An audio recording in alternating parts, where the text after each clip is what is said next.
પૂછવાનું હોય તો મને ઈ કે પૂછવું તો પડે ને. આ બટાણા બોલવાના તો તમારે જ છે ને. કરો વાત. અરે વાયુની ક્યાં માંડો છો? આજકાલની પડજાઓ પણ જુઓ ની. મારી ટિંડોળના હાથમાં મોબાઈલ આવ્યો એટલે બસ પતી ગયું, સમજી ગઈ. આપણી સાથે વાત કરતા હોય અને કોકનો ફોન આવે એટલે હાલવા જ માંડે.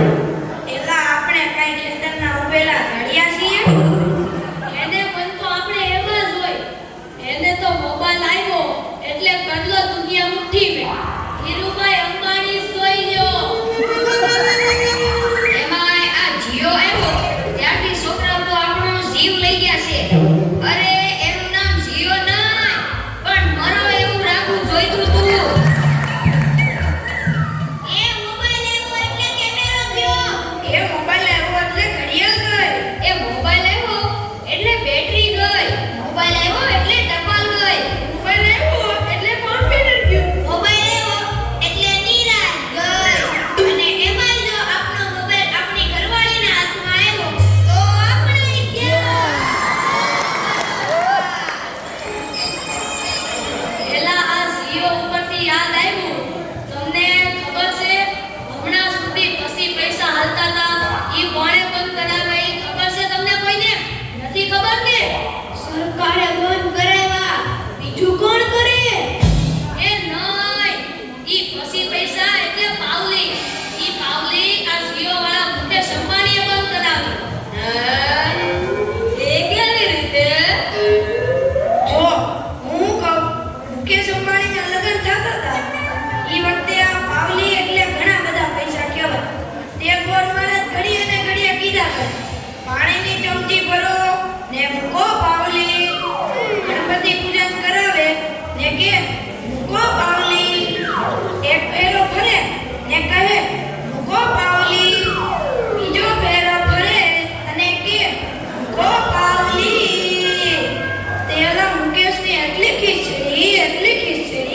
ખીચડી કે આખો દેશ મને મુકેશ અંબાણી કહે છે ને આ ગોળ મારા મૂકો પાવલી કરે છે. મોટો થઈને આ પાવલી બંધ ન કરાવું તો મારું નામ મુકેશ અંબાણી નહીં. અને જુઓ એણે બંધ કરાવી કે નહીં? અને ઈ મોબાઈલને કારણે છોકરા કાંઈ બગડ્યા છે જાણે મોબાઈલ જ એનો બાપ ને એની માં નો હોય. અને આપણા છોકરાની તો વાત જ ના થાય હો. એ વરાસા મોકલ્યો હોય તો તાબીર જઈને બેઠો હોય. અવેડાના ડાટા કાઢી નાખે એવા હોય.